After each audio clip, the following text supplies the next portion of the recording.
Okay,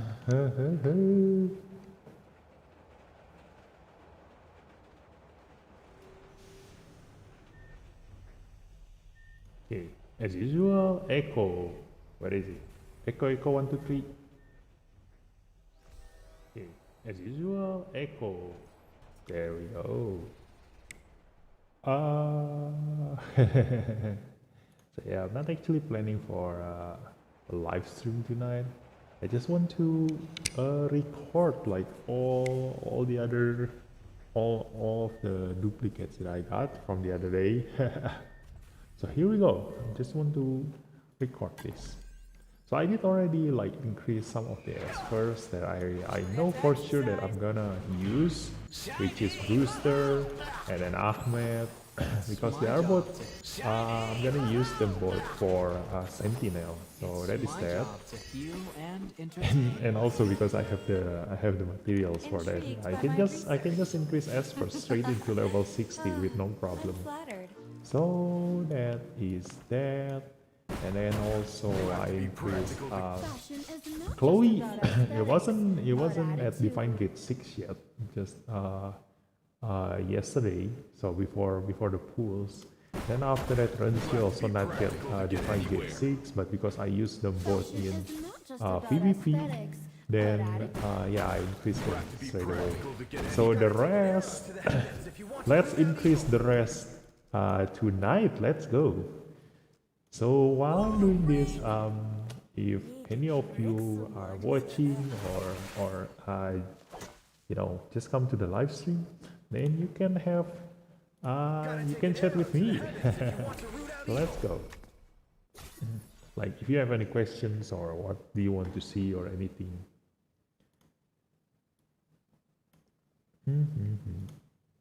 So yeah, let's go and increase this.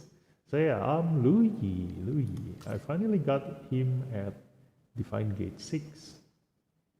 The other day when I actually needed him for Yunchuan trial, he is not yet Divine Gate 6. So this should be much better. This should be much better. I like it that Louis have this Divine Gate 6 now because it makes him able to deal more damage if you combine him with Poison Espers. So he himself has a lot of bleed debuffs, so that makes him the more better to be the one using this. Last time it was Xiaoyin, but then Xiaoyin doesn't have any debuffs put on the enemy, so it's not really that efficient because he needs someone else to to be like at his maximum capabilities, you know. So Louis himself is can do this by himself. Like if you give Louis the accuracy, then he is Divine Gate 6 with real trigger by himself. So we have that. And then Sender also is a very useful esper. Like if you are a beginner, like you know, just started playing the game, definitely level up your Sender. Because if you are using Sender, he is like the easiest one to build, I guess, for my case, because his damage comes from both attack and speed. So as long as you increase his speed, ooh, I like his art here. So as long as you increase his attack and speed, he will deal a lot of damage. So he is quite easy to build, you know, especially when his relic is so straightforward. So you just need quite some accuracy and then just go as usual, standard critical and critical damage with a lot of speed and also some attack. So that's it. Like he is going to be like really strong, like even stronger than most of the legendary Esper, because his source of damage comes from both attack and speed. So that's why he is like very useful in most PvE situation, like in most PvE content. And the only reason he is not really that good in PvP, although in PvP you can still use him if you want to play like kill the enemy DPS as fast as possible. But thing is that he lacked that self-sustain. You know, he is a controller for a reason. He doesn't have that self-sustain, so it's easy to kill him, especially when everybody who wants to build him goes for full attack and speed and doesn't have any HP or any defense. So he is really easy to kill in PvP, and that's why not a lot of people bring him. He is still useful in offensive PvP, like you are controlling him, but do not ever put him in a defensive position. Don't you think Miramon is So, and also we got Nicole. Yeah, Nicole is like the Esper that I used very early in the game, and she is really useful at mid PvP and below, just because they all mostly when new players started playing in PvP, they mostly go for the cleave combo, and they try to do as many damage to you as possible as soon as possible. So if you put Nicole at the start of the game, like if you give her the same speed as you give to Dahlia, then she will protect your entire team from getting cleaved because of her one-turn invincibility. But nowadays, after you go mid and higher, like in PvP, then it's no longer working because the enemy DPS now moves much slower and they focus more on attack. So putting the Nicole's timing there is really hard. Although you can still work it out as long as your other espers are slower than the enemy DPS, especially when a lot of players are using Dahlia. You know, like they will definitely move faster than you. So you can still use that strategy. There are two things in life like it's very easy. Like just for example, like give Nicole 200 speed, and the rest of your team like probably 30 plus 30 or below speed. You can imagine that. Things in life I enjoy. Ooh, we have a new strategy here. Let's see. Tactics SM. Use the target yeah, Xiaoyin is someone who is playing around with stealth right now and playing around with the enemy's AP and speed. So he is more of like a ninja now. That's his new role actually. Quake before the dragon.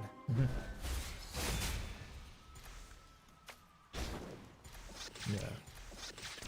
So his new role is to become a ninja. And that is how he plays here. You want to try to stay in stealth as long as possible because his stealth only lasts for one turn. So you need to just use that 3-2-1 combo, you know. And he is much easier to use now because you don't need to stack debuffs on your enemy anymore, unlike last time. And now we get him to Divine Gate 6.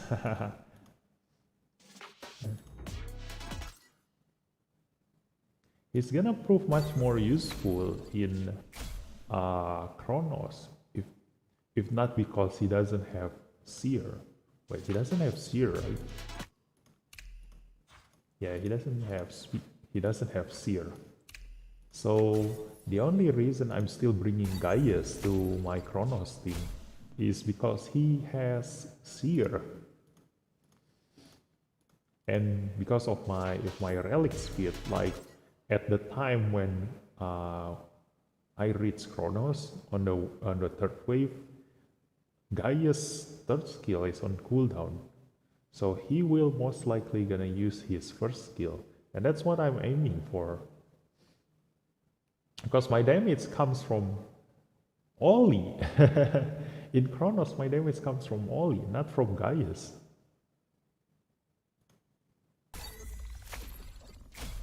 Reducing the target's AP to 50%, Xiaoyan's AP plus 50% triggers one time per turn. Yeah, that is great. Ooh, nice.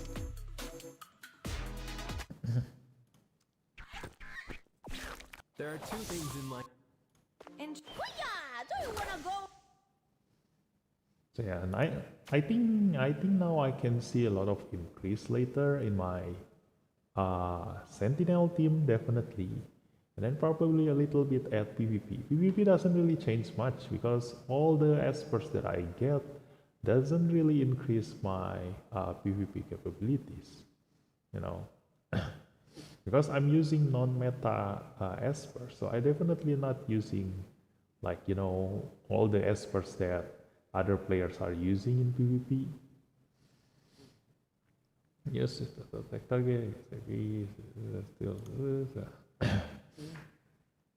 So yeah, if you have watched like my swords, then I've already shown you like a lot of my PvP espers. Mostly I use rare espers in PvP, and that is where like all the counter comes from. You don't really need a legendary esper to be good at PvP. Oh wait, I healed someone. I'm supposed to steal, right? I'm supposed to steal that invincibility.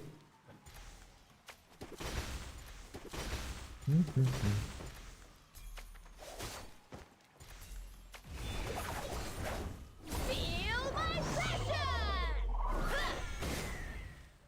Yeah, I'm a little hungry right now. I'm supposed to steal that invincibility. Let's see who has the buffs. Oh, this guy has the buffs. Yeah. So maybe let's kill this one first. Feel my passion! Okay, and then we will use the buffs. Then I will take the buffs. Let's go. Ta-da! Finish.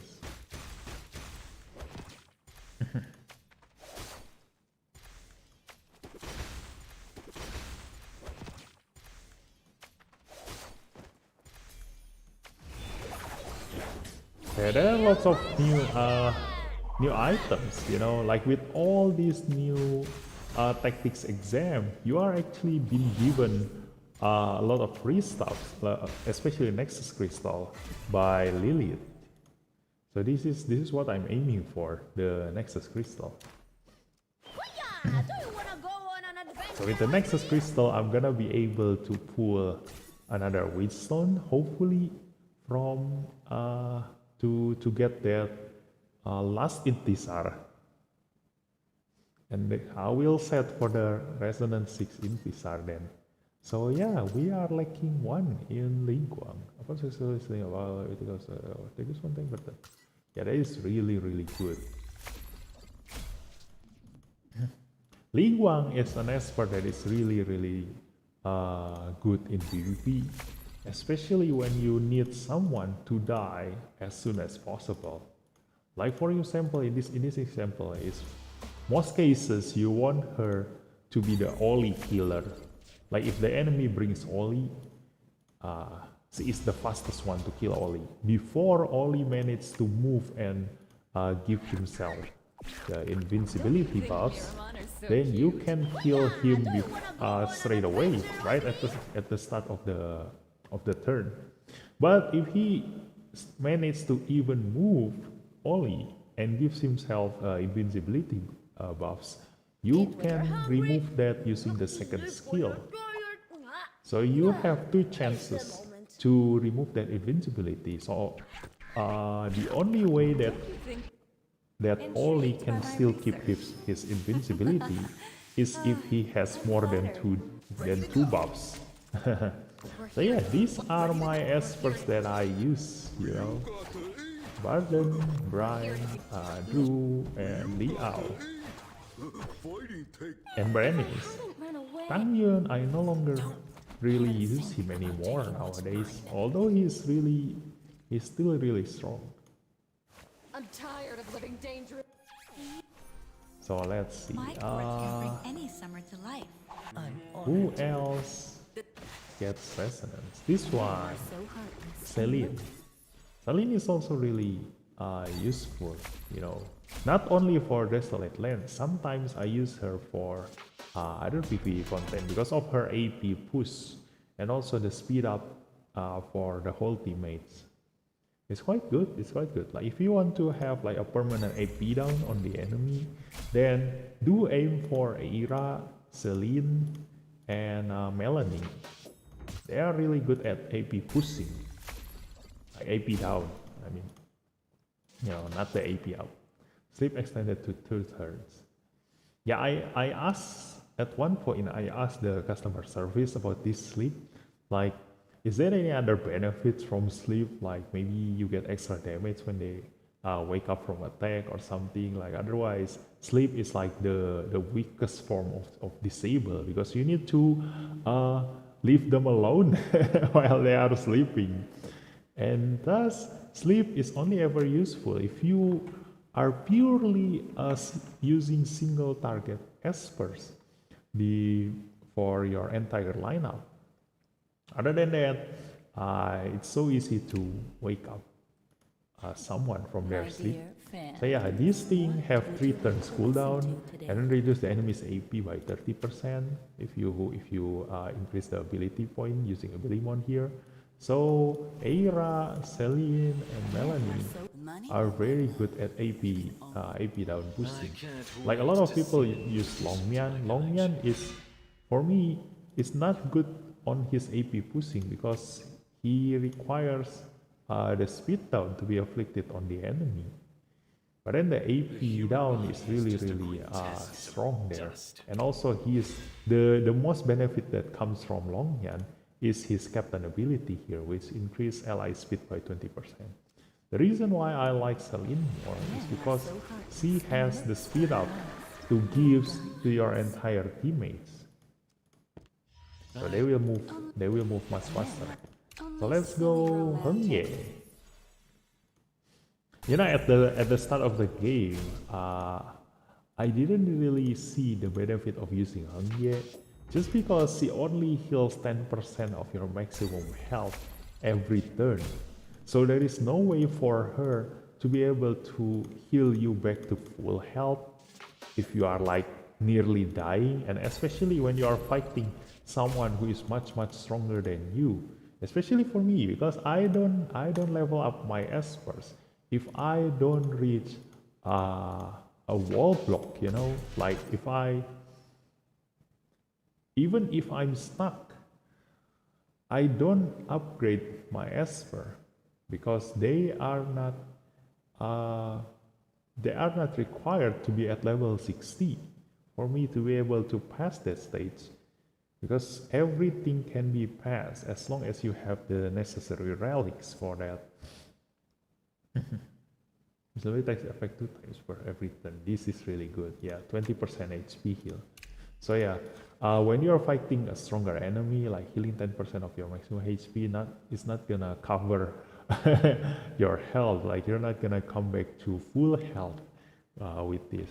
So I use mostly Changpu at the start of the game because the more attack I give to her, the more heal she will deal. So she can heal someone from 0 to 100% in one heal, and her heal only has 2 turns cooldown. So there is that. Yeah, this one rock solid effect is very good for PvP, especially when the meta. A lot of players are still using the speed cleave team. Like if you can use all the espers that have this rock solid divine gate, then you can block that first turn damage. Because people who are using a speed team combo like a speed cleave, they are mostly relying on killing you as fast as possible, especially Dahlia. That's why I don't really use Dahlia. I only for me Dahlia is more of a PvE esper, not PvP for me, because she increase your AP by a lot, but then after that, if you fail to move again, if I stun your Dahlia, then your DPS esper cannot move afterwards, because a lot of players like neglecting speed when they are building their Esper. So they rely on Dahlia to push their AP to move. So if I disable their Dahlia, then their DPS will never ever move again anymore. And that is actually how you counter Dahlia. Tell me. But in terms of the disable, like Dahlia control is really really good, because she has a 2 turns cooldown, speed down, and a freeze skill. So if you are only left with only like two or three espers, then she can permanently freeze one of your esper, and that is really really troublesome.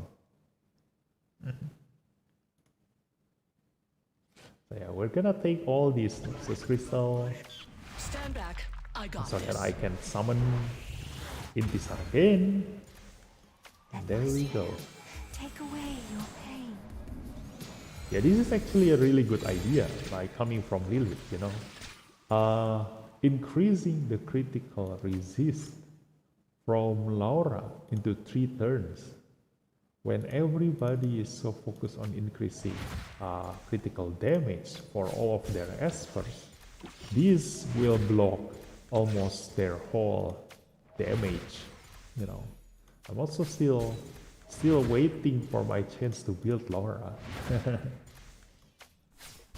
There are so many espers that I want to build, that's why. I got And I just don't want to use my material. I'm a hoarder. If you watch my other videos, like I don't play Dislyte full time, I play so many games. So Dislyte is like my side games, but nowadays like I make more videos of Dislyte compared to my other games.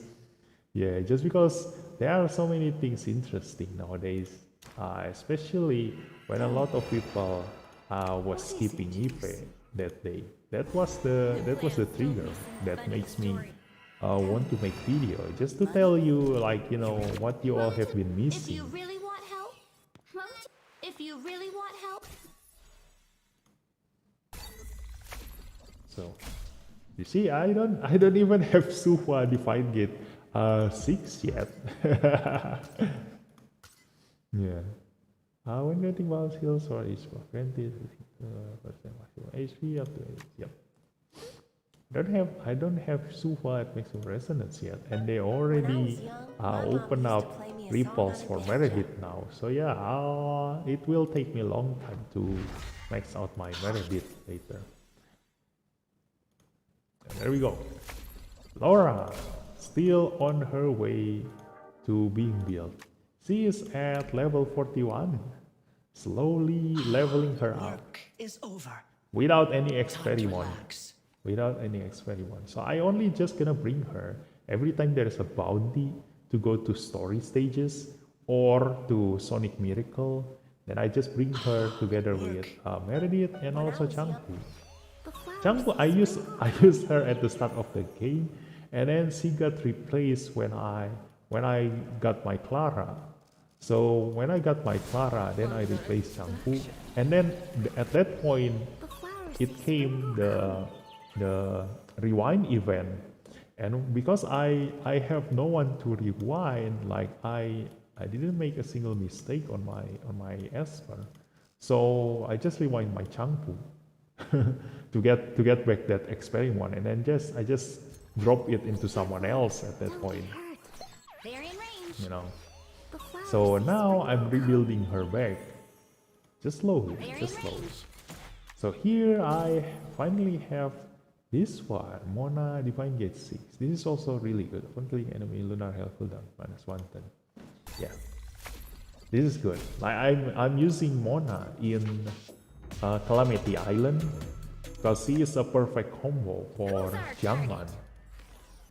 So if you are climbing your Calamity Island, then go for that Mona and Jiangman combo. They are like very easy to go through. Hi, Alejandro. Did I spell that correct? Because I'm assuming you are Spanish. Alejandro. Wait. That is not spelled by using double S, right? Like, do you prefer to be called Alessandro or Alejandro? So hi, welcome to the stream. Yeah. That first. Welcome to the stream. So here, I'm just leveling up my Divine Gates. Steward Divine Gate is also really good, you know, because it makes him able to overcome the HP cost when he is casting his third skill with double S. Okay, so Alessandro then. Alessandro. Yeah, upon failing to inflict sleep damage plus 30% after attacking restore HP. This is the one I'm aiming for. Because here's the thing, like, Steward is kind of like underrated. Like not many people are using him. But when you think about it, like his skill is very useful in killing height. When it depends on the height too. So what are you doing? Oh, I'm just increasing, like leveling up my Divine Gates, because the other day, if you check my live stream, like my live stream history, the other day I just did 850 pulls for my records here. So I got tons of new espers and tons of duplicates. So now I'm using this time to slowly increasing their resonance. That's basically it. While explaining like, you know, a little bit about how each esper works. So if anybody wants to get some information, this is me just blabbering around, you know, random things. So just like here, Steward, his kit is really useful in killing tank height, not a DPS height. So height can be built two ways. You can build him really tanky, or you can build him to deal like insane amount of damage. So his hit is really useful in dealing with that tanky height, because he only hit once in every one of his skill, so that will prevent height from at least countering you with Avatara. And then his damage deals percentage HP damage that will shred height HP if he's stacking HP. And then after that you have this last resonance, in which that if you fail to inflict sleep, you get increased damage. So that means that this thing that already hit 330% attack gonna deals even more damage, you know. So he's really good in killing you know, HP stacking Esper, and he is an Inferno. And lots of problematic Espers comes from Wind, like Ahmed, Hyde, and then Yunchuan, and then, you know, a lot of I've seen a lot of Wind Espers in PvP nowadays. So we have that. So yeah, I'm still liking that Divine Gate 6 apparently. So even with 850 pulls, like I cannot reach Divine Gate 6 for every single Esper. So here is Joser. Joser, like fun fact from Joser, like he deals more damage as in single target compared to Donar if you don't get hit by AoE. So let me show you here.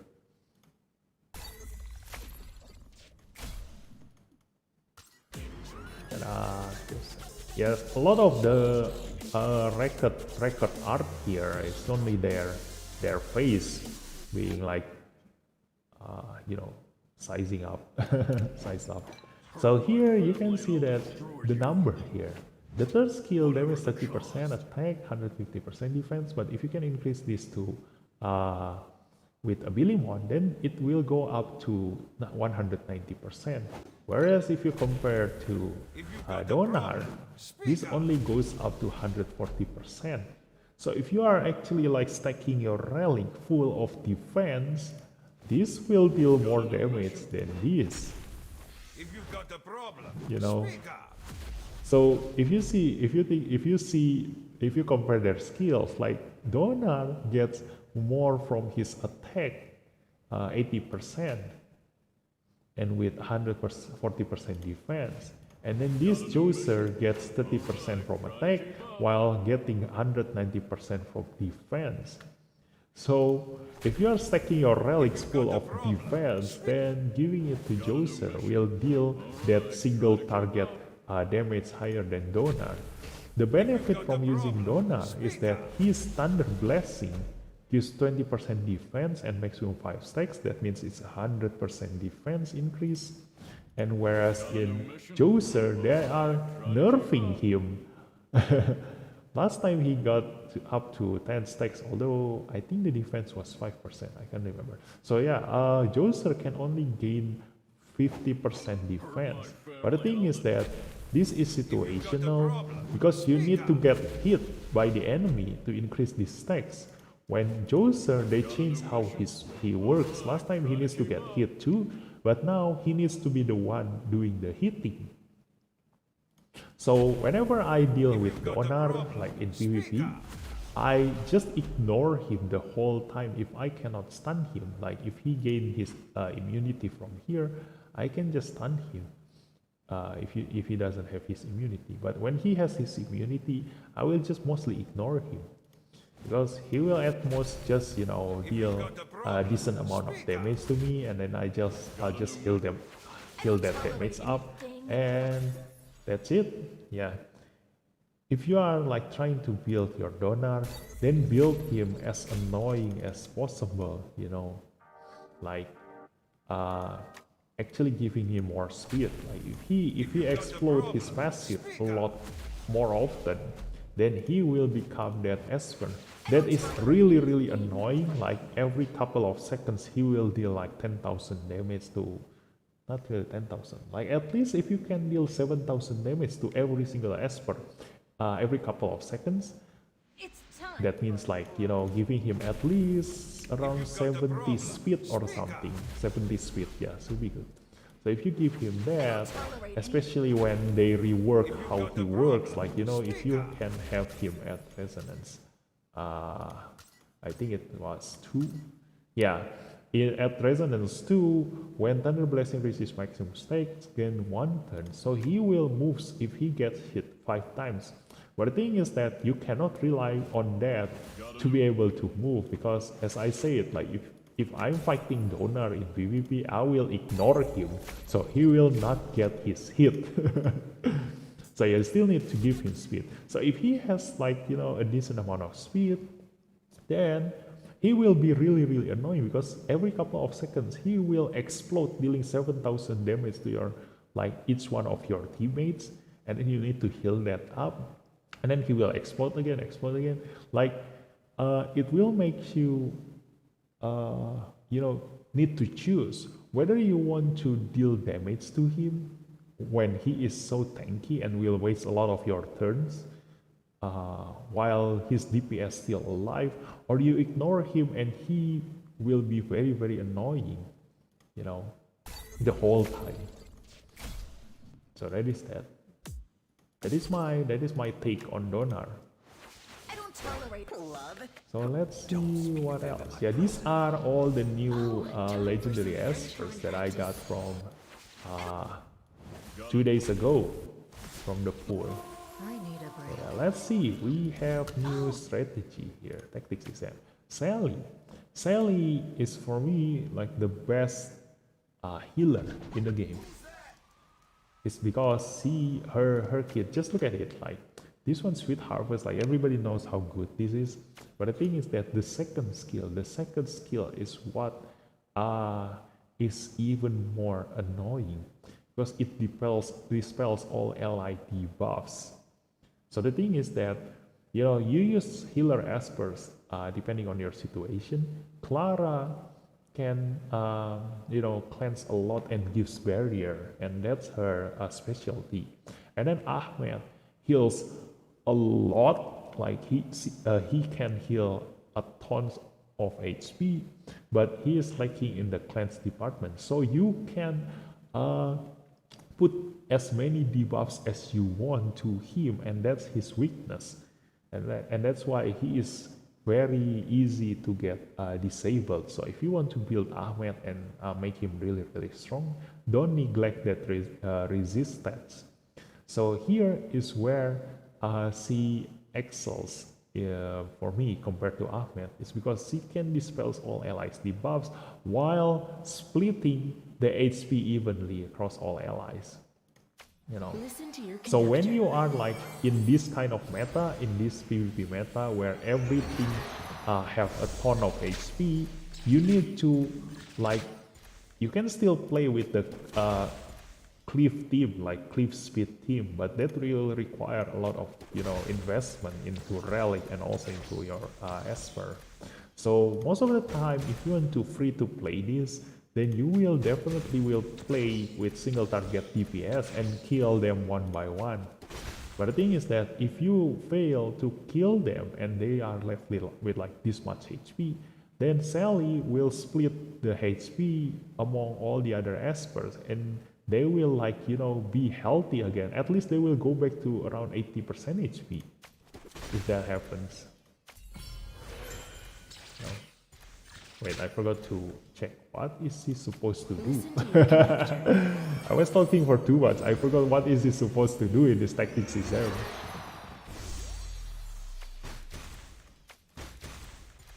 We just keep everyone alive. I don't know. Yeah, let's check now. Yeah, actually just to use all her skills. That's all. Okay, it doesn't really teach you anything. That's why, like some of the tactics exam, they are really good. They showed you how to properly use the Esper combo, but some of them doesn't really teach you anything. Just spam the skill and that's it. So here I'm explaining to you, Sally. Like this thing. If you increase her skills with Abilimon, this heals 26% of your maximum HP every turn. So she is, for me, is like very useful in both tank teams and also speed team, because the faster your allies moves, the more they will get benefit from this, like leaving Sally behind. And then healing 26% HP, if you give her Abiding Panacea relic, then this will go up to 30%. So being able to heal your health 30% every single turn, every time before you move, especially when she also dispels one debuff, and this dispel is really good because it dispels before you actually make your move. So if the enemy only brings stunner, like the stun is like useless, it will become totally useless because the stun will get removed before the Esper actually makes their move. So it's as if there is no stun at all, So that is Sally. Yeah. And then this one, Jiang Julie is very strong because of his taunt, in my opinion, because of his taunt. Because enemy is forced to deal with him before they are able to deal with his teammates. So Jiang Julie has a really good taunt. Like his taunt is kind of like, I think this is a strong taunt. Like you don't need accuracy for this taunt to hit the enemy. Hi, everyone. So he can just, stay alive and being annoying, especially when he is like really hard to kill, because you need to give him cooldown up. Otherwise, you need to be able to survive his demon mode, and that's why. Like if you think about it, like every Esper in the game, the Dislyte team are aiming for that situation, like the rock paper scissors situation. So every single Esper have their counter, you know. Every single Esper have their counter. There is not a single Esper that are very very good in everything. Even if you say it's Gaius, you know, like Gaius is not very good in every single situation. In PvE, he is like a god in PvP in PvE, but in PvP he is very easily countered because of his AI.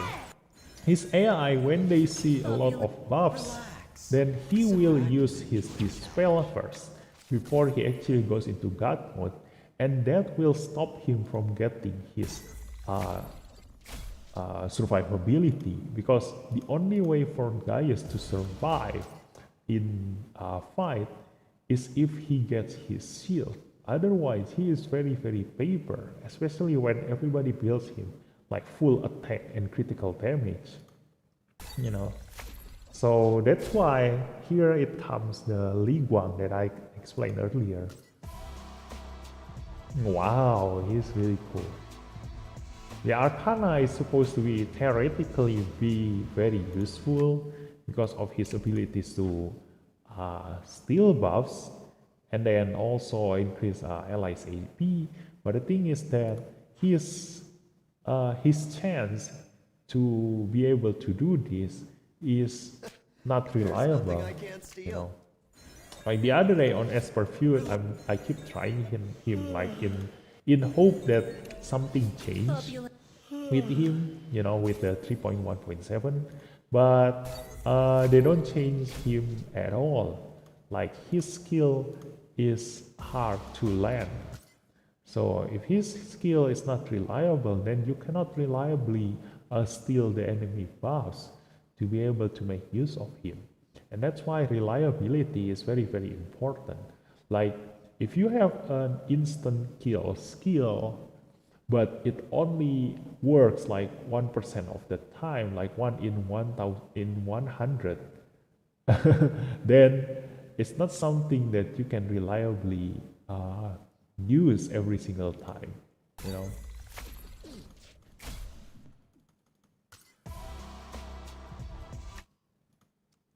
When is it my turn? So we have Jacob at full Divine Book, and Kaylee, they have a new things for Kaylee. Victorious for the create what? Thank you. Okay. Kaylee is kind of underrated because she is a controller that is able to deal damage.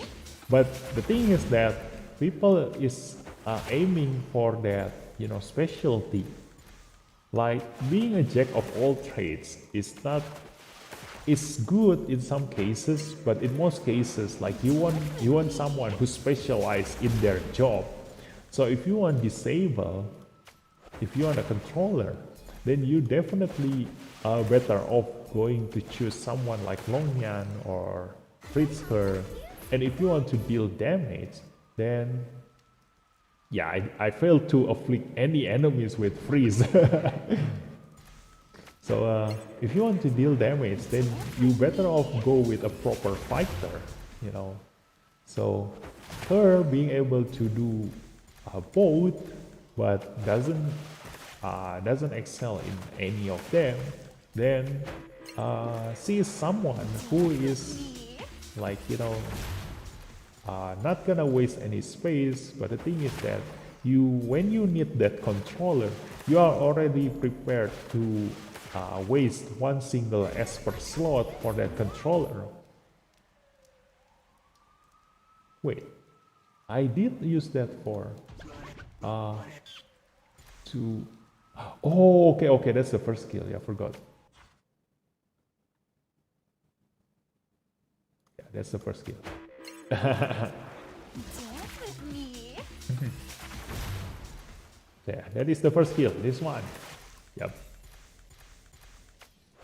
Okay, back to Kaylee again, and that's why Fatum Sisters hasn't really been useful up until now, because her biggest benefit is to save up slot.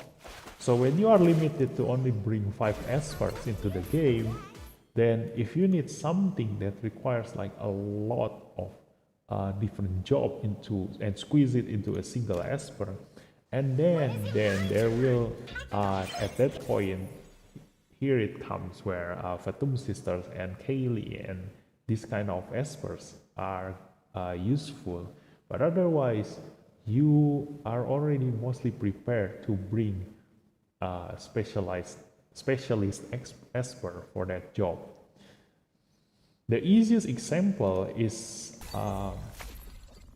this is really good. Divine Gate 4. Upon a crit, 18% chance of dispelling one buff from the target. Yeah. So she can now dispel too.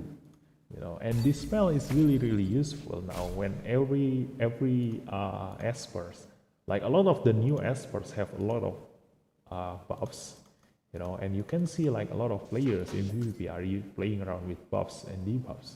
So yeah, like they give a lot of Espers the ability to dispel now, so as to nice, so as to deal with that.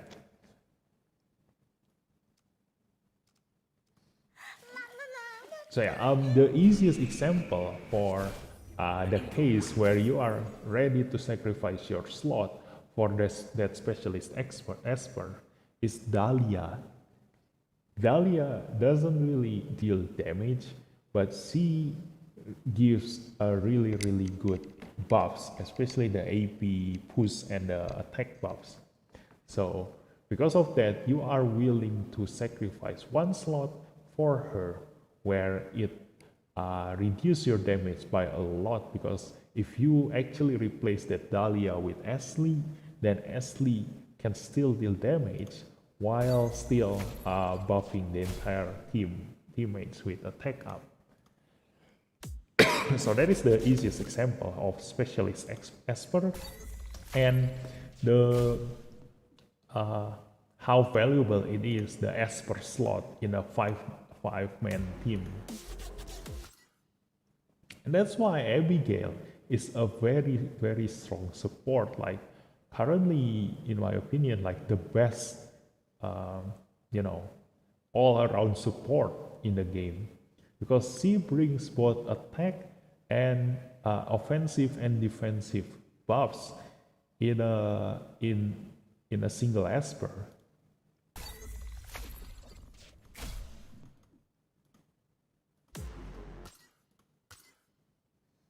So when it comes to support with their buffs, the best defensive support is Gabriel, the best offensive support is Intisar, and then the best, well, Intisar Divine Gate 6, so nobody will ever have that, I guess. And that's why I'm aiming for Intisar Divine Gate 6, because she is the best offensive support in the game. Being able to give the entire teammates attack up while giving the enemy defense down, there are only two Espers that have that ability, which is Brian and Intisar. But the thing is that Brian requires 2 turns to give attack up to teammates, and then the next turn defense down, while Intisar can do both in a single turn. So yeah. And then if you want to squeeze both offensive and defensive buffs into one Esper, then bring Abigail. So I'm only missing Abigail for my support liner. I still don't have Abigail until now. So Luoyan also is like, you know, not seeing much of the daylight nowadays. But the thing is that when you think about it, the best counter for Everett is actually Luoyan. I mean, for the free-to-play version, because you know when you reduce attack for a DPS Esper, it actually reduces their damage. That's obvious. But then if you reduce defense, like if you give defense down to a defense Esper like Donna, Renzi, or Bardon, then their damage will suffer a lot because they use their defense to deal damage. And then by that logic, that means if you cut the enemy's maximum average maximum HP, then he will deal less damage. And that's why this thing cuts the enemy's maximum HP by 30%, and this is permanent. Like, the only way for you to remove this is if you have Ahmed. So if you find Everett that doesn't have Ahmed as his teammates, then you can cut his health by 30%. And usually, like, if you think like the maximum HP Everett has is around like 60,000 health, then 30% of that is around 20,000. So that means he will go down by 20,000 HP by using this, and that is permanent, and he will deal 30% less damage. So the maximum damage that Everett can deal is around 10,000 damage. So 30% of that is like 3,000. So he will only deal like around 6,000 something damage by cutting his health. So that is that. What is it? So yeah, Daylon, I cannot get duplicates of him, although I don't think like his resonance is really that useful, Maximum HP capacity on the target, those stats, attack damage. Yeah, they should have give like something else, like a new utility for him aside from just increasing his damage. Increasing his damage is not really like Do you need help with enticing for me. What is the word? Like, it doesn't make me want to increase your resonance if the only things it do is increase the damage. Snowfields are blooming. So Aurelius, in theory is supposed to deal a lot of damage, but the thing is that in practice, he doesn't really do well when the enemy doesn't have any freeze at all. So when the enemy have freeze on them, then yes, he deals quite okay damage. Like if you compare like 1 to 10 in terms of damage, like 10 is like a proper fighter DPS, a glass cannon DPS is 10 out of 10, then his damage is around 7 or 8 at most. Even if you build him like full damage, that is his damage at most. So that's why he cannot compare to a proper DPS. But what he brings to the table is the ability to control the entire enemy team using freeze. So in a sense, that makes sense that he won't deal as much damage as a proper fighter, because he has another advantage, which is being able to control the enemy team. So if he can deal like 10 out of 10 damage, the same damage as a glass cannon fighter, while on top of being able to control the entire enemy team using freeze, then that will make him OP. That is the way the game developer balance Esper.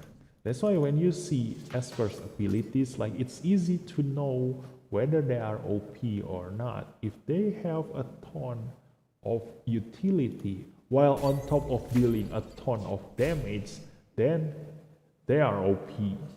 Just like Gaius.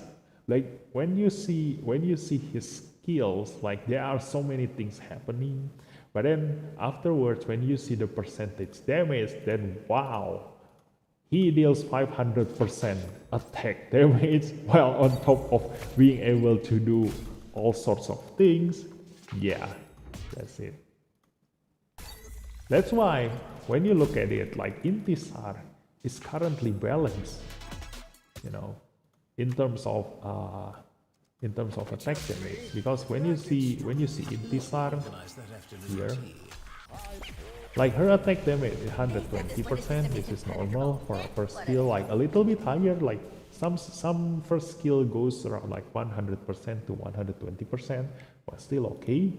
And then the second skill, 85%. And if you want to increase this higher, you need to reduce the number of enemies. So the fewer the enemies, the higher the damage. So this at most go up to like 120% something. If there's only like one single enemy, or maybe can go up to 140%. Like when I see her damage. And then it goes to the third skill, and this third skill is the one that deals quite a lot of damage. For the right But the thing is that price, I can have anything. I'm still not sure. I think I still need to test this whether this 100% attack is per hit or the total damage. But when I see her attack damage, like this one, the AoE deals so little damage. The 50% attack is so little damage compared to someone like Gaius. Like Gaius, his AoE is only 30% attack, but he deals more than her 50% here.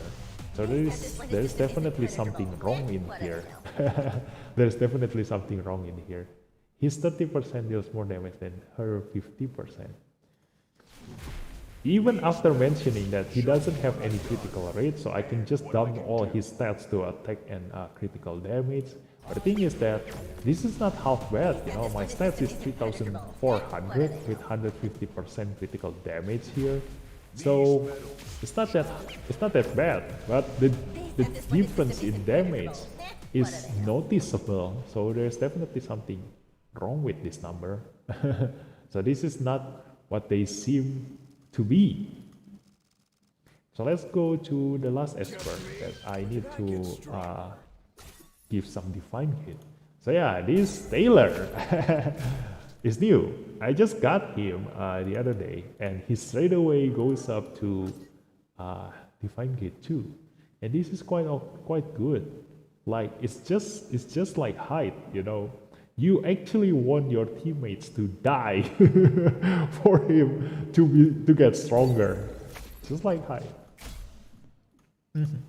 So if I can have like a Divine Gate 6 Taylor, like wow, this is where his survivability comes from, you know, because currently his shield he can get his shield from the first skill, but the thing is that you definitely are gonna use your third skill first, and if you fail to kill someone using this, then he is paper.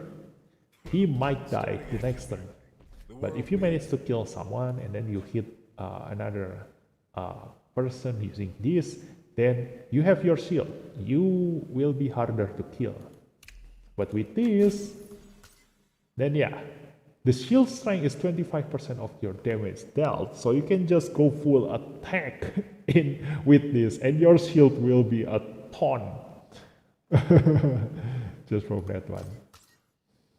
And this one is also very useful for him.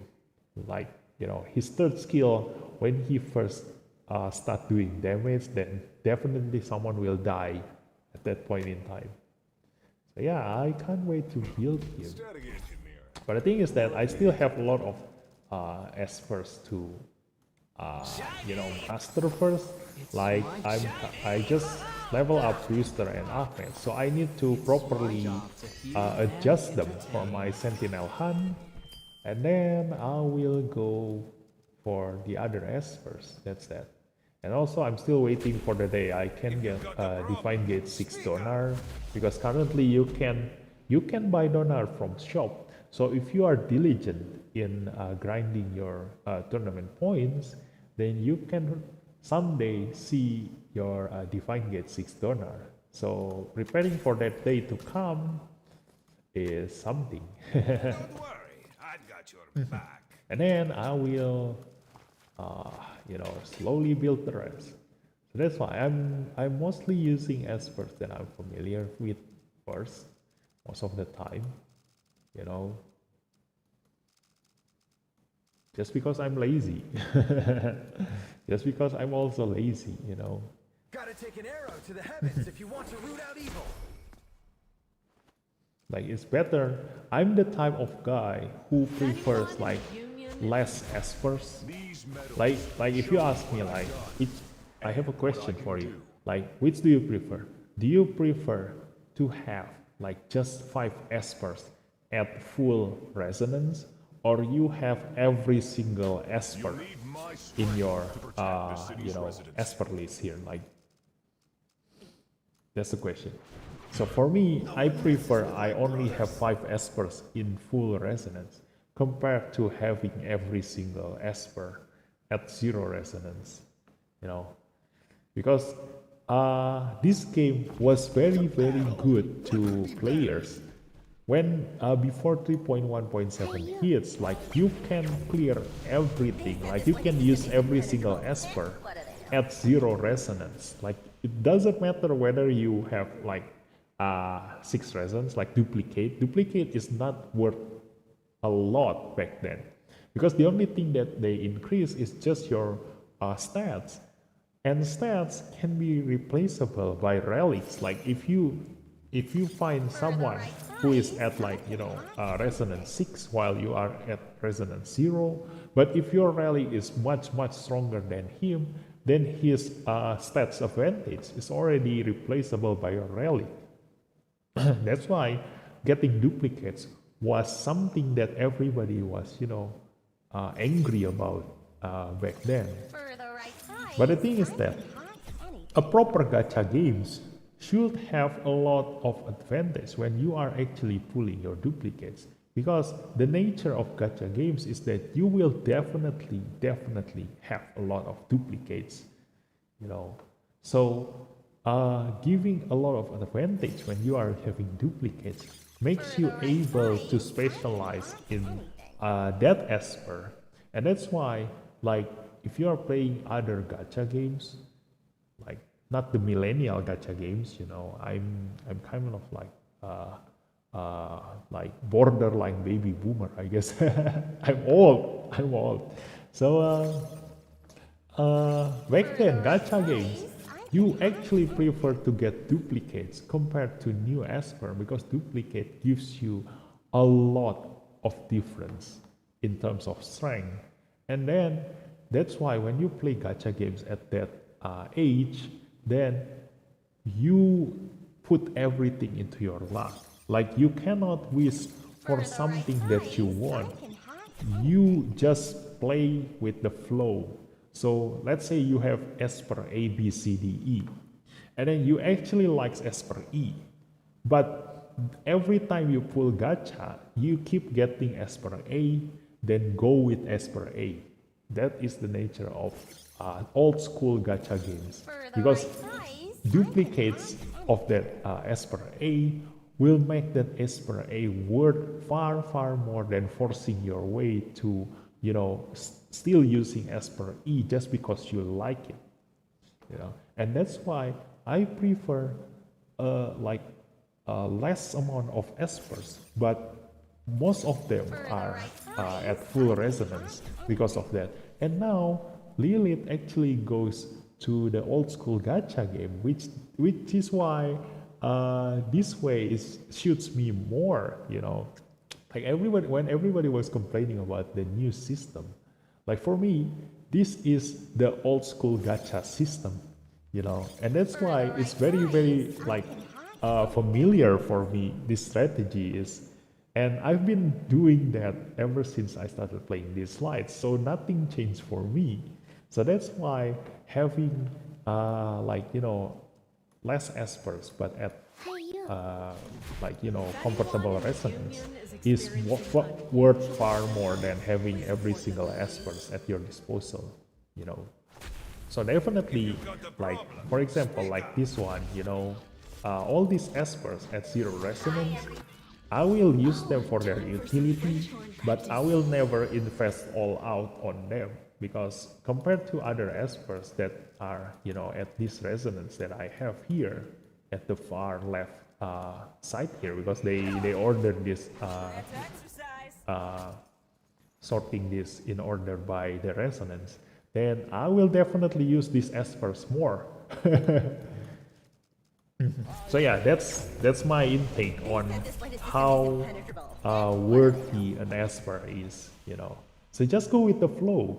So if the game gives you like Biondina, like for example, like someone that a lot of players are like doesn't use a lot, if they gives you tons of Biondina, if you can get like resonance 6 Biondina, then just use her, get good with her, build her perfectly as strong as possible that everybody will fear you because of your Biondina. That's the way to play gacha games. You know, just go with the flow. I love Biondina. Oh, okay, so you're the outlier. Yeah. Yeah, I rarely see someone who is actually using Biondina. For the right price. Even though, like, you know, logically speaking, like, when you want to kill someone, like, like, the strongest one is supposed to be her, not someone. Like, you know, if you want to get through to someone who is, like, very, very tanky, then the most effective way is to use Esper that ignores defense, you know. So when you want to kill someone like Renzi, Donar, you know, Barden, and then some other Espers who are, you know, stacking defense, like, for example, like my Pritzker is stacking defense, you know. All those Espers, just bring Biondina and they will be gone. I'm tired of living You dangerously. know? Only because she can one-shot Donar. Yeah, exactly. She can one-shot Donar. And that is that. And that's why, like, people are starting to use Donar less and less nowadays. Because after playing a while, like, people can invest more on sideline Espers. You know, like, when you started playing the game, then you want to invest more on Espers that are useful in many contents, so you get a lot of benefits from just investing into that one single Esper, because you can use him for every single content.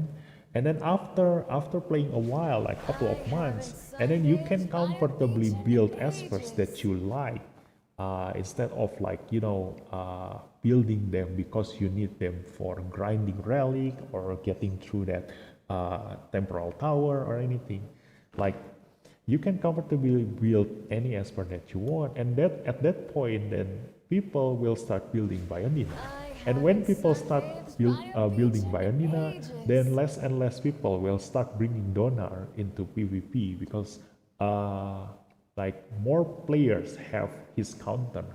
And that's why when you play games, when you see a meta coming from you know, the game, like, earlier in the game, we've seen a lot of speed clip meta where everything is Tie, Dahlia, Gaius, Ashley, you know, all those Espers.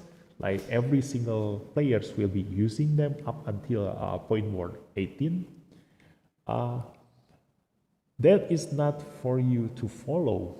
It's for you to counter, actually, because if, like, you know, if let's say 60% of the player base are using speed cliff team, then by building a team that can counter speed cliff team will make you confirm that you can counter 60% of the player base in the game. You know, but the thing is that there's always that sentence that says, you know, if you can't beat them, then just join them. Yeah. But the thing is that if you join them and start building that speed cliff team, then you are competing with them in terms of speed. You are now start competing with your wallet, not with your strategy. Because at that point in time, it's just a matter of who has the faster Dahlia, and they will win. And you can never defeat a whale as a free-to-play players because of that, unless you are very lucky in your relic run. But for me, I'm not really that lucky. You know, my fastest relic is at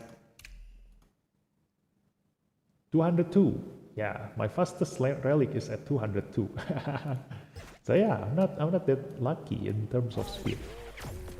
So yeah, so now that the meta is at HP meta, now this is also something interesting, you know, like when you are joining the meta, be very careful, because as a game developer, they want their game to be balanced. If they come out with a lot of different Espers, like a lot of new characters, a lot of unique skills and blah blah blah and everything, if they see the players only use like 1 or 2 espers every single time, there will bound to be change. And that's what happens in 3.1.7.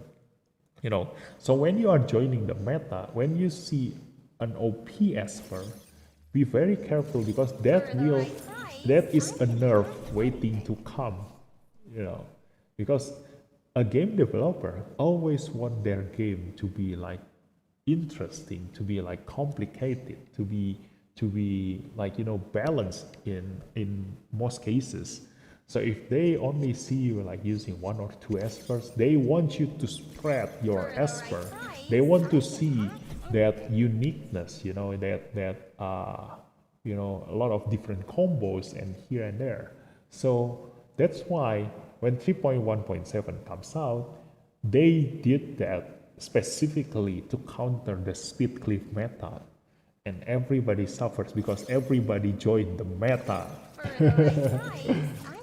And so now, when everybody is building a HP build in the HP meta now, for my case, I already seen through it, because at the beginning of the game, the things that makes me want to play Dislyte is because I saw something that none of the other games have, which is damage over time that deals percentage maximum HP damage. Like, never in your mind you will ever give something like this in other games.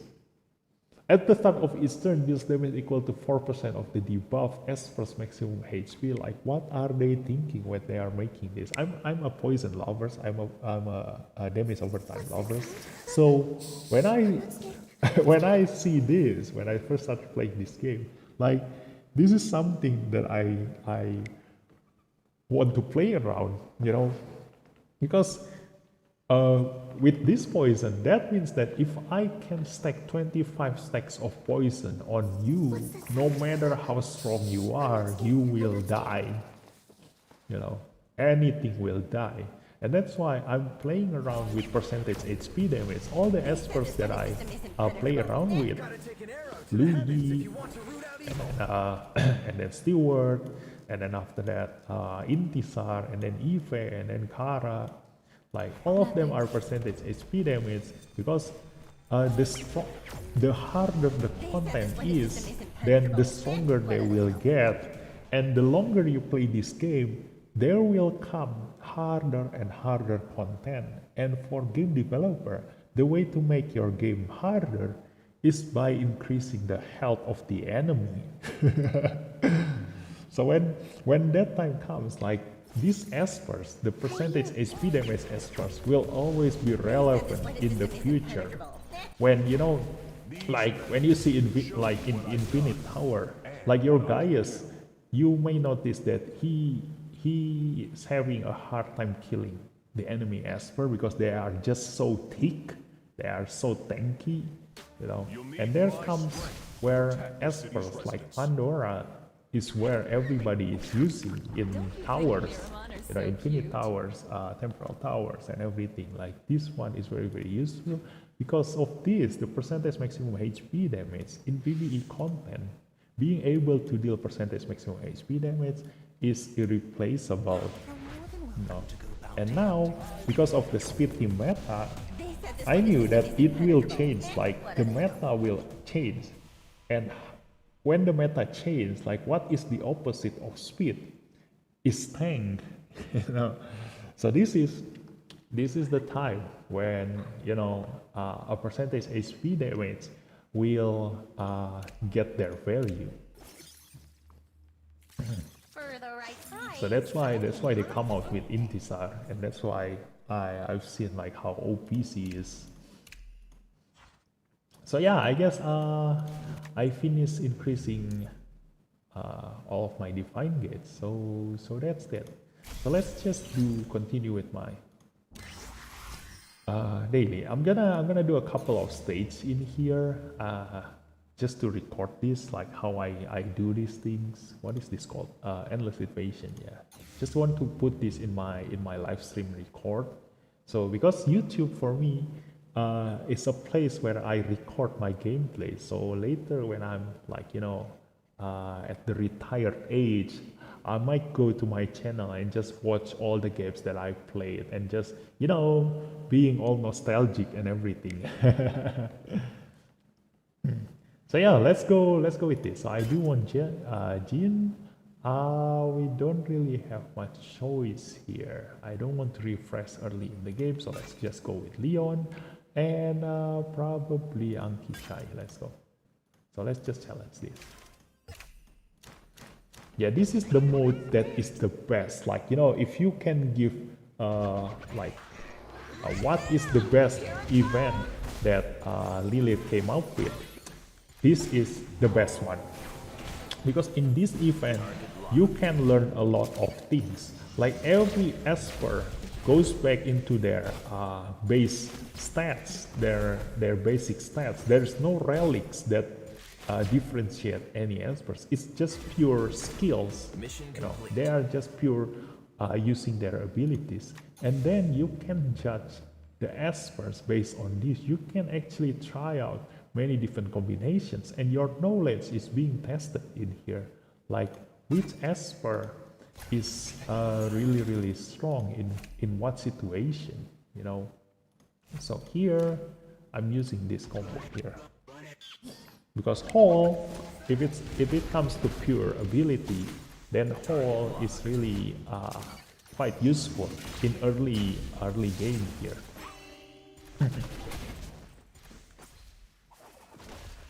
And Jin also is very strong because no matter how strong the enemy is, like being able to consistently stun the enemy team is something that is going to be valuable up until late game.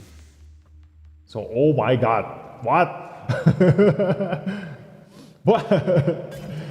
Okay. Right when I started like talking about Jin. That is insane. So let's just also take the Melanie here. Okay. Yeah, that is that. Leon, Hall. Yeah, let's just replace the Hall.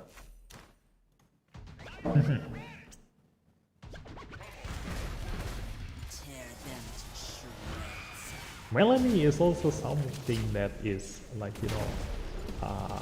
you can bring into many situations, not only. Yeah, you're also laughing, right, Alessandro? Like, what the hell is that in the show? Straight into 3 stars. Oh my god. So yeah, I don't need the rest. So here we're gonna bring. Let's go with Hall.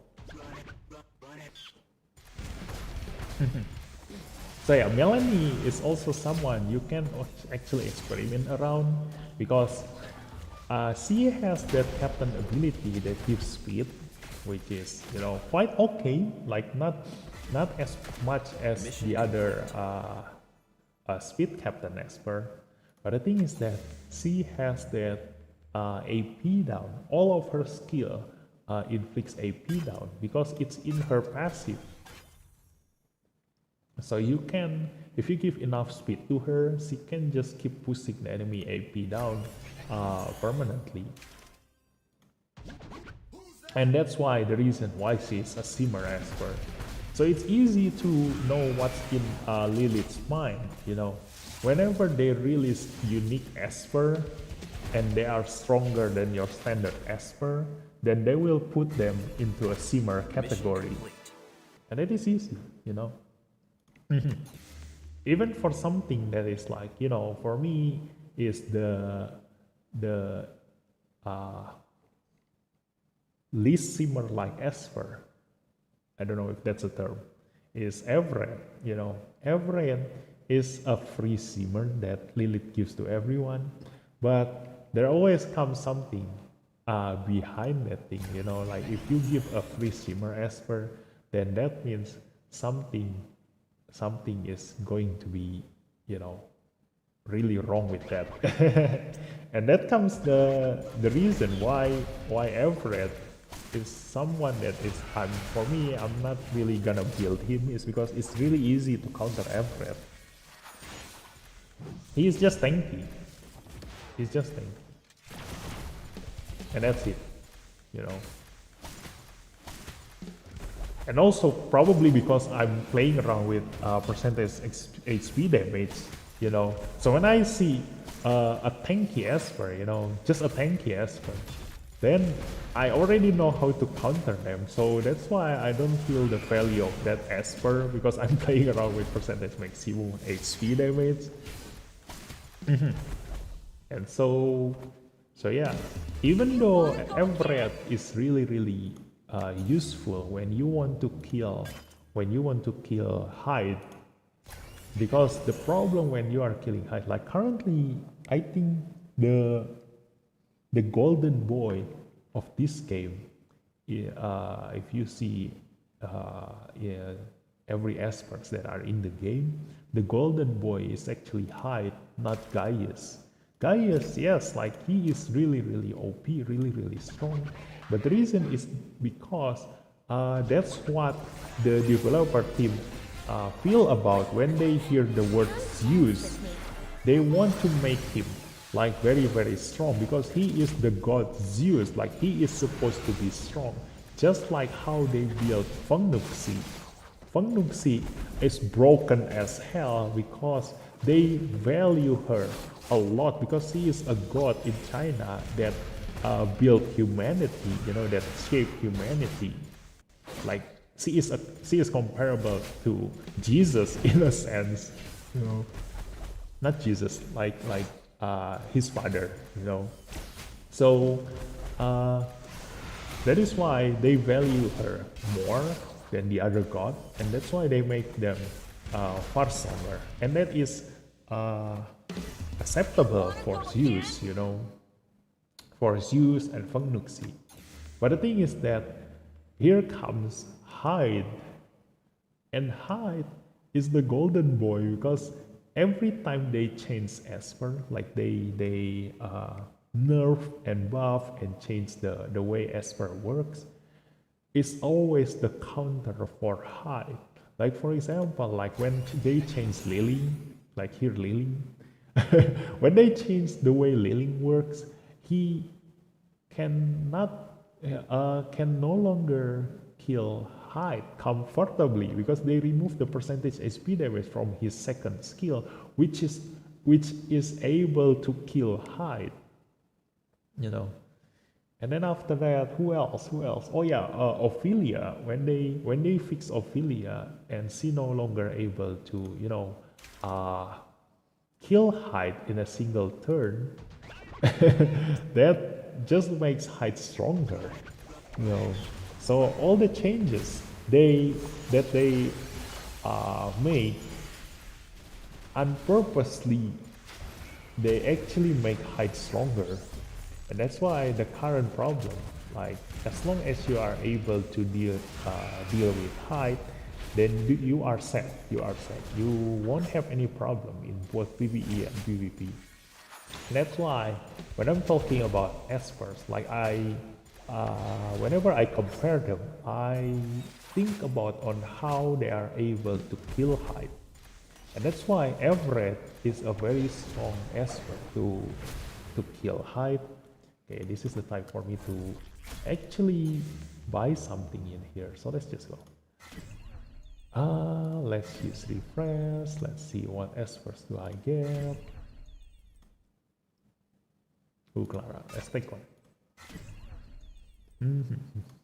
So yeah, Everett. The problem is that whenever you want to kill Hyde, like you have a risk of getting countered by Hyde's Avatara. And when you have, wait, I buy wrongly. I already have Clara. I don't need Ahmed. Yeah, when I think about it, when you want to kill Hyde, then you need to build a DPS. But when you give a DPS higher attack, then you are risking a lower health. And when you have a lower health, then you have a problem with When you have a lower health, then you have roll. Why do they? They don't give me any good Esper here. So yeah, we're in trouble. So when you are risking higher damage for lower health, then when height actually counters you, then your DPS will die. And that's why Everett, being very tanky, is the easiest way to self-sustain when you are keep hitting that height. That is like, you know, the most brainless way for killing height. And the easiest one.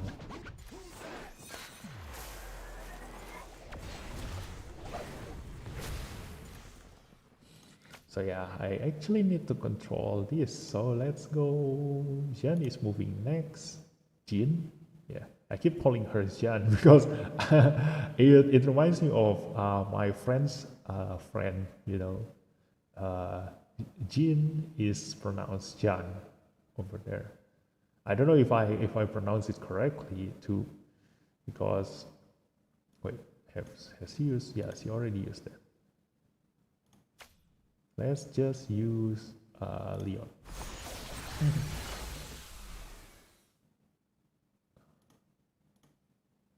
So I need to stop Liling and Bayangina. Let's go. So yeah, there is also a trick to it. Like if you want to aim for something that is random, just click on the Esper. Like most of the time, it will aim for that. That is the trick. That is the trick into aiming for something that you want to hit with an AoE that doesn't hit every single enemy. So let's kill. This is stun, so we don't need to do anything to her. So let's just kill the Lily. Kablam. So here, let's kill the Mona. There we go. Yep, all set. So I can just auto this again. So yeah, where was I? I kind of forgot. Yeah, this comes with age, guys. This comes with age.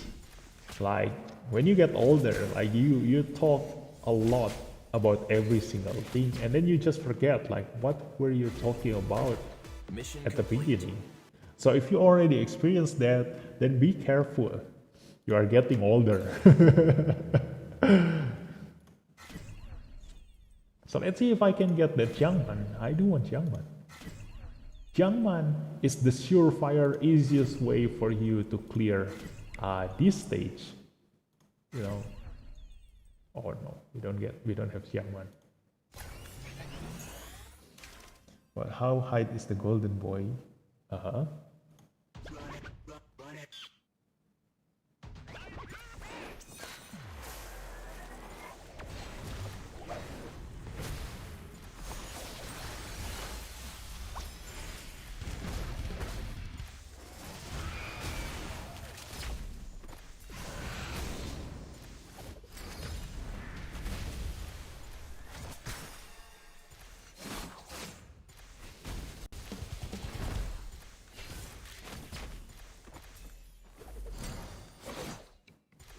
Yes.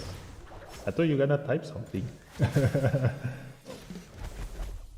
Yeah, I'm still waiting. But yeah, let's continue with this. So if you want a surefire way to win this stage, then aim for Jiangman. Because in a place where it's all about abilities only without any relics, then the highest damage dealer in the game is Jiangman. So if you can get Jiangman, then you are set in this game. Like the rest of your teammates can just be a support, and that's where Jiangman advantage comes from. You know, her strength is because you can trigger her damage by support. You know, you just need to put that Nether Bloom debuffs on the enemy, and then afterwards your support can trigger the bomb, and that's it. Your damage will explode. And because something like this is also the rules for game developer, when a skill requires a lot of prerequisites, like a lot of requirement needed to be able to use that skill, then as a game developer, they need to make that thing much stronger to counter the balance. It's actually the opposite way. Like if you make a very strong skill, then you need some disadvantage to counter, to give it balance, to counter that strength. So when you see a skill that have a lot of requirements, then it's easy for you to know for sure that that skill is going to be really strong. But the question is that for what? Because sometimes it's not as easy as just dealing damage, in many games. So when you see a skill like Young Hunt that requires you to hit the enemy 5 times before it actually deals damage, then that means that skill will deal the highest amount of damage. Because the requirement is actually hard, it's very easy to counter Nether Bloom. You can counter it with immunity, you can counter it with invincibility, you can counter it with cleanse. Like it's very easy to block Nether Bloom, and that's why if the Nether Bloom can explode, it will deal the highest damage. So that's why in this game type, the Reincarnation Tower here. Wait, I thought it's endless something. Why is it named Reincarnation Tower? In this game type, then the Nether Bloom will deal the most damage because it can explode.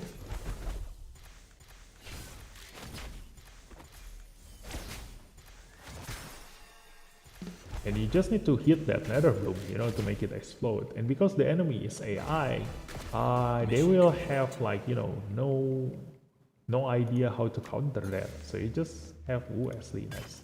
I'm taking Ashley. Ashley is also one of the very strong Esper, because she is one of a kind. It's funny, all of the Espers that are really strong, Ashley, Intisar, they are based from Bride, which is like an Esper that everybody overlook by now. Just because this is something like when you are playing games, like a lot of people are playing because of their ego. They want to be unique from everybody else. Sometimes they want to be unique from everybody else. Sometimes they want to follow everybody else. So there are two types. But something is for sure, like a lot of people always avoid the starting Esper. And that is kind of like, if you ever make a game by yourself, then it's something that is kind of weird, because when you make a game and you give someone, like the player, a starting character, then that character will definitely be the most balanced out of them all. Or if not, it's the easiest to use and be able to, be used in every single content of the game. So that's why the ego that every player has when they play games, like they avoid starting characters because they want to be unique, and especially when they see like the other characters, they think, oh, this is better, and something. But the thing is that the starting Esper is always the most balanced. And if you upgrade from that starting point, then you will find out that a balanced Esper that is upgraded will be end up really strong. So in some games, they actually emphasize this thing. Some games like a long time ago, like it was Ragnarok Online, the novice can actually become the really strong character because of that. Like the starting Esper is the starting character. The idea of making a starting character really strong is something that game developer plays around since a very long time.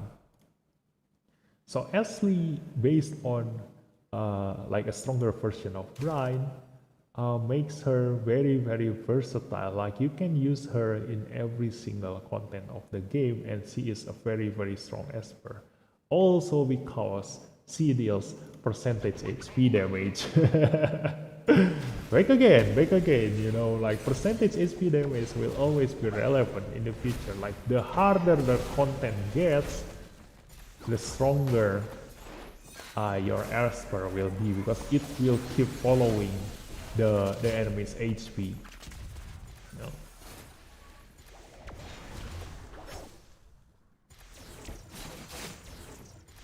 And we are needing to get a new Esper again now. Let's go. Second health there. Let's see. Let's squeeze this and see if we can find a good Esper. There we go. Oh, finally. Although I still need to upgrade her, like hopefully I can get lucky. Yeah, at least 2-star. At least 2-star. It will be really good. Yeah, let's go. Let's throw this, let's throw this. Let's throw this. And yeah, let's return that. And then we gonna go with no. So yeah, we just have to make do with this. Let's go. Let's go with Ahmed. This one, I think I want to go with this. And this one, let's go with this. And Clara, let's go with Youngman. There we go. Let's try with this, and we gonna control this by ourselves. Hopefully I can survive this. Yes. Earth, shatter!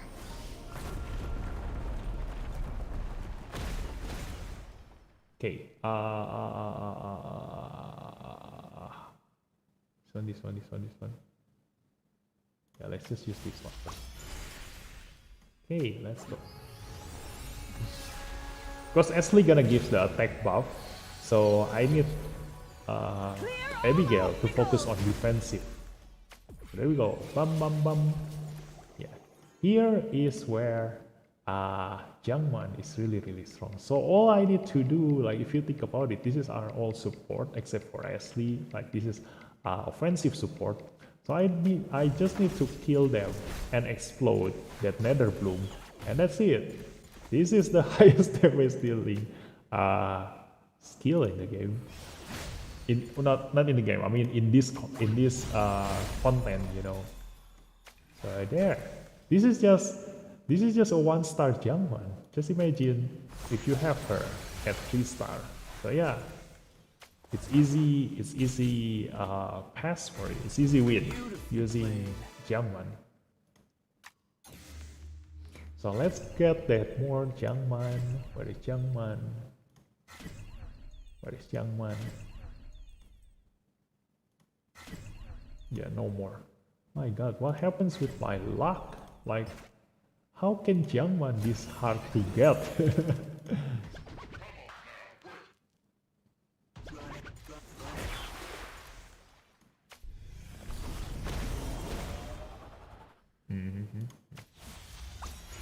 Yeah, again, focus on defensive. Ashley will be on the offensive, and then rain it down. Oh yeah, so here's a fun fact about Jiangman. So you see here, Jiangman have attack down here, even though she has attack up. So when Nether Bloom explode, oh my god, see they have Jinju Yao. I didn't see that. So when Nether Bloom explode, they will take the attack stats that is of the current Jiangman, not when she put her debuffs. So this is interesting. Like this is a fun fact. So like when Jiangman puts her Nether Bloom and she has attack up, for example, she has attack up and then put her Nether Bloom, and then after that for a couple of turns you fail to explode that Nether Bloom, and then your attack up duration is gone, and the enemy managed to land attack down to you, to your Jiangman, And then when that nether bloom actually explodes, it will take the attack that is currently being affected by attack down on Jiangman. So you will deal less damage on that nether bloom explosion, even though that nether bloom has been inflicted like far longer before. So that is Jiangman fun fact.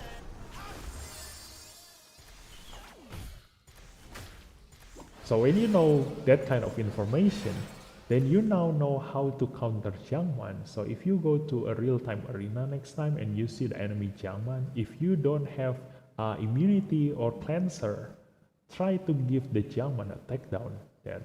That will at least maybe you might be able to survive. Although it's gonna be really hard. Oh yeah, I need to kill the Jinyu first. But now TA is almost dying, so let's just give this. Ah, we failed. Who wants to move? Yeah, Jiangman, let's go. There we go. Yep. So that is the power of Jiangman, you know. Like even if you remove the nether bloom, I can just apply the nether bloom back. Beautifully played. And that's why a lot of players in high level PvP, like they bring Tricky together with Jiangman. Because you need to keep on cleansing that nether bloom to get it out of your way. But the thing is that they have Tricky, so the more you cleanse, the more you die.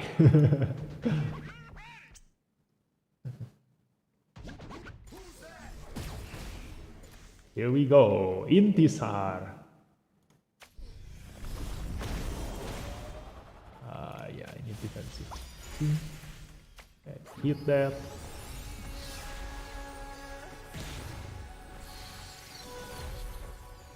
Clear all obstacles. And then rain, make it rain. And after that, let's just kill them one by one.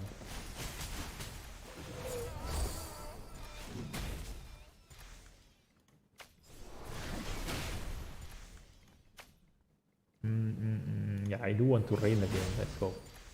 Make it rain. This is like the most broken combo. Like imagine this Jiangman being like any other DPS, you know. Like just now, Jiangman used rain, and then Feng Nuxi reset the skill, and then Abigail called that DPS again. Like this is the current broken combo of Feng Nuxi.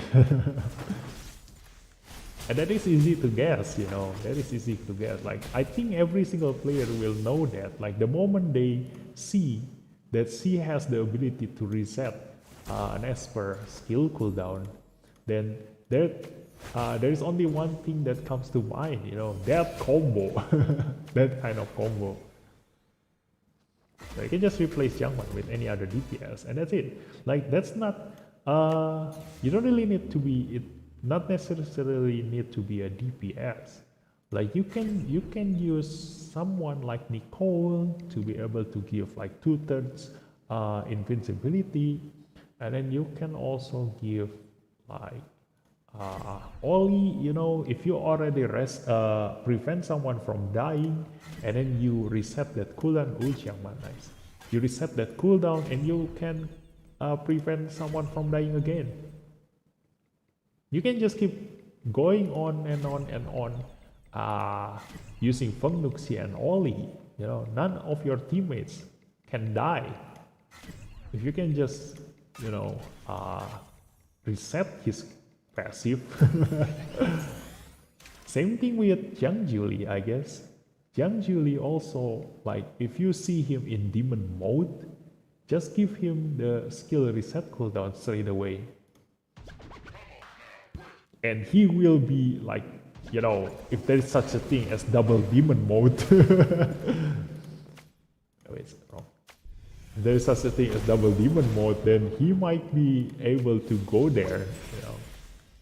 Because sometimes a way to kill Jiang Julie is that his standoff only lasts for 1 turn, but his demon mode lasts for 2 turns. So sometimes you want him to kill, you want him to die, at the second turn where he doesn't have his standoff anymore, because that will prevent his second strike to kill any of your Esper. So you want to kill him while still in demon mode, but after he used up his standoff. So that's why just reset his passive while he is still in demon mode, and he will be safe. He will be safe.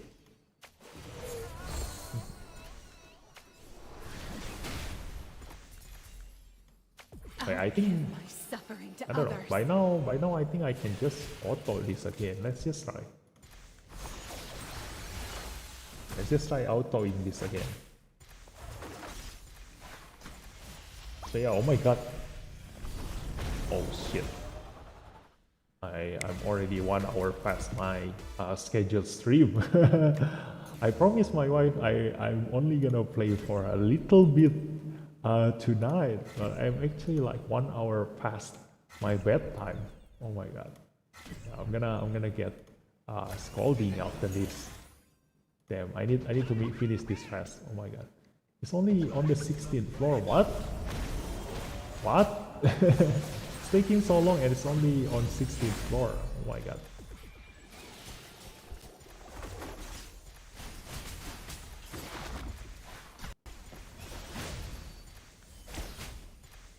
So yeah, this is the thing about me. Like even though I like this game, like sometimes I don't really have the time to play the game, you know.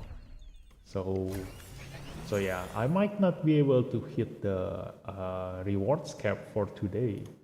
So doesn't matter. It's just a game anyway. You know, you are supposed to have fun.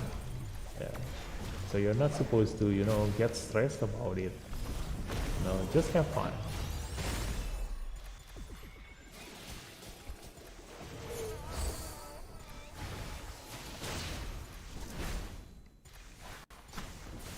Yeah, I can auto this again. At this point in time, like if you have Jiangman as DPS and that many support espers, then that's it. This should be easy. 18, come on, faster. We only need like 3 more stages, and I can sleep.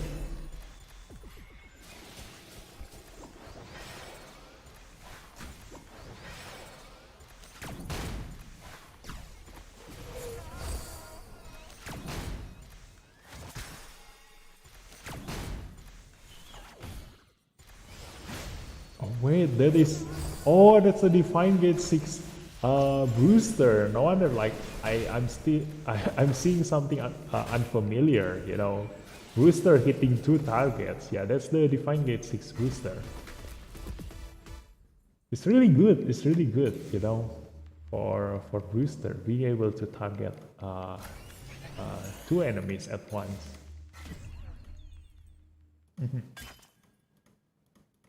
While following up his teammates. So at this point, I just need to, you know, keep upgrading my current Esper. And I don't really need anything else because I think we have a very balanced Esper here. Even though the damage only comes from Jiangman, so if they manage to kill my Jiangman, then that's it. But as long as I'm able to put the Nether Bloom before my Jiangman dies, then the enemy will still die, because we have a backup DPS here, which is Ashley, you know. That's why Esper like Ashley, who can support while still doing damage, is really good, because they can work as a secondary DPS, you know.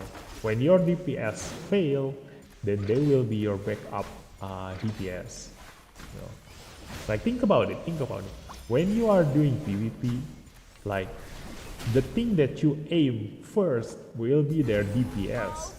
Aside from like someone that is so obvious, like probably like Oli, you need to kill Oli first before you aim your the enemy DPS, or at least disable the Oli. Or for example, like Ahmed, when they have hide, you want the Ahmed to die first before their hide. Otherwise, there is a chance that he can come out from the stun and fully heal Hyde back to full health. So there are some cases that you want to kill certain expert first, but in most cases you will. I'm going to have fun, so good luck with this thing. Okay, thanks for coming, Alessandro. Yeah, see you next time then. Have fun with your lunch. So where was I then? Where was I? Oh yeah, secondary DPS. So yeah. The enemy, like if you are playing a PvP, like the enemy will definitely aim for your DPS. So if you know that they're gonna aim for your DPS, then your support is there to prevent your DPS from dying. No, and that's why if the enemy is able to kill your DPS like right now, like this is the exact situation that I was talking about, you know. If they manage to kill my DPS, then it's all up to my secondary DPS now to kill the enemy team. And that's it. All clear. And sometimes I call them as enabler, you know. Who highest damage final battle? Yeah, because Jiangman died. So yeah, that's it, I guess. Thanks for watching. I'm gonna go to sleep. Hopefully my wife is already sleeping so I don't get scolded. And I'll see you next time. Good night. Bye bye.